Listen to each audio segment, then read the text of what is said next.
唔准諗，即刻答我。玩字嘅英文係啲乜嘢啊？嗱，你可能會講 Melody， 你唔好玩我啦。我知道你英文好，但係呢題實在太簡單啦。玩嘅英文唔通唔係 play 咩？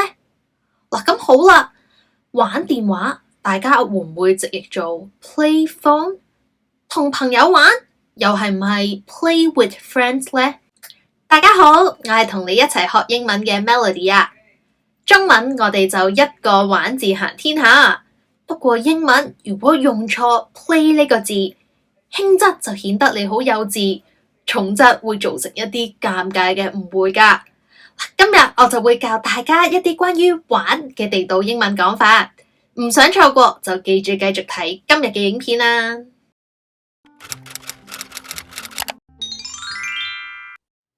喂 Stop playing your phone when we are eating 啦 It is so rude Oh, sorry. I was writing a work email. But wait, playing my phone? I'm not playing with a Lego brick. Is there a difference? You are playing with the screen 咯. Well, in English, we only play something that is a game or a toy. If I'm checking apps, you should say I'm on my phone. Oh, so if I am just wasting time on my phone, then if not play, what should I say? Well, you can say you're scrolling through Instagram or you're just messing around with your phone. 喺中文入面，玩電話係一個好籠統嘅講法，可以係碌 social media， 可以係打機，可以係覆人 message。但係英文入面嘅 play 就具體好多啦，一定係接住一個遊戲或者玩具。所以如果你話 I'm playing my phone， 喺外國人嘅腦海入面，好有可能就係你拎住部電話喺度拋嚟拋去，當佢玩具咁樣玩嘅畫面咯。玩電話最地道嘅萬能講法係 Be on my phone, be on my phone. I was on my phone all night. 我成晚都喺度玩手機。Stop being on your phone and talk to me. 唔好再玩電話啦，同我傾下偈啦。而 specific 少少，你想講 look IG 呢個動作，英文就係 scroll through social media. Scroll through social media. I spent 2 hours scrolling through Instagram last night. I really need to sleep earlier. 我尋晚碌 IG 碌咗成2個鐘啊，真係要早啲瞓覺啦。純粹用手機上下網，你可以用 browse 呢個字代表瀏覽。Browsing the internet. Browsing the internet. Hey, what did you do last weekend? What did I do? Oh, I took some good rest and then I went to play with my friends in 尖沙咀. We had a great time. Played with them? Did you guys play hide and seek? Or did you play with toys? No, of course not lah. We are adults already, so we went shopping and then we went for dinner咯. If you say play with friends, it sounds like you're a 6-year-old on a playground. For adults, we say hang out or catch up. Oh, so play is only for kids? 呢個係好多香港學生嘅通病嚟㗎。Play with friends 喺文法上的確係冇錯，不過喺英文就帶有強烈嘅童真感。如果你已經係中學生，甚至係大人，仲講 I played with my friends， 俾人嘅感覺就係你係咪喺樓下公園同你啲朋友玩捉伊人或者玩泥沙呢？大人所謂嘅玩，其實不外乎都係社交同人 social 下啫。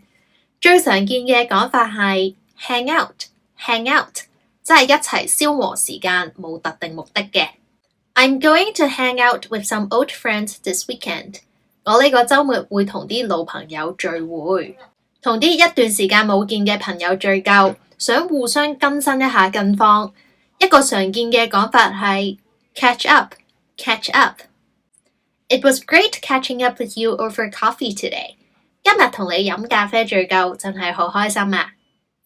You know what?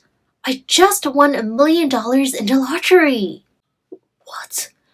Are you playing me? Playing you? Come on, it's not a video game. It's a lottery. You should say, are you kidding me? Or are you pulling my leg? Oh, so play me means something else? Yes. Play someone usually means you're manipulating them, or you're being dishonest in a relationship. It's quite serious indeed. 喺中文入面，你玩我啊，意思可以話係，喂，你係咪講笑？你係咪整蠱我啊？不過如果用英文講 You are playing me， 語氣就會變得好重啦。多數係講對方喺感情上玩弄你啦，或者喺利益關係度利用你先會咁講㗎。I realized he was just playing me to get information about the company。喂，我意識到原來佢係利用我攞公司一啲機密嘅資料啊！如果想好輕鬆咁表達，喂，你玩我，你整蠱我咩？最簡單可以問 Are you kidding me? Are you kidding me? 再地道啲嘅 idiom Are you pulling my leg? Are you pulling my leg? 就唔係真係話對方掹你隻腳啦，而係比喻緊整蠱你嘅意思。Wait, you're getting married next month? Are you pulling my leg? 唔係啊嘛，你下個月就結婚，你唔係同我講笑啊嘛？語氣輕鬆隨意少少，可以講 Are you messing with me? Are you messing with me? 喂，你玩緊我啊？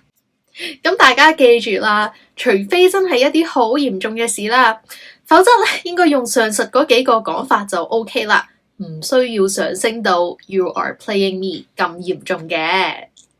補充一下，要點樣用英文同人講唔好玩玩下，認真啲啦。你可以講 Stop fooling around. Stop fooling around. Get your act together. Get your act together. 喂，認真啲，做你要做嘅事啦。Take it seriously. Take it seriously. 認真對待呢件事啊。而講到 play 呢個字，順便同大家分享兩個常見嘅 idioms 啊。一個係 play hard to get。Play hard to get 對應中文嘅欲擒故縱，常用喺情感關係上面。She's definitely interested in you.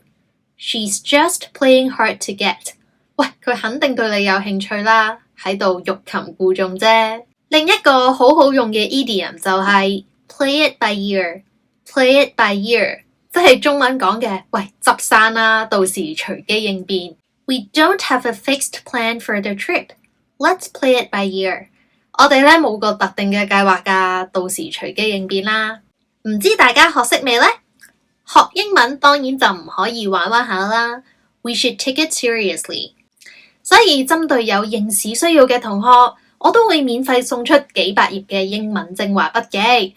例如 writing 方面啦，有100句8答高分句構，有晒呢個例句同埋解釋，大家唔使周圍揾，識得點樣應用作文咧就可以即刻升 grade 啦。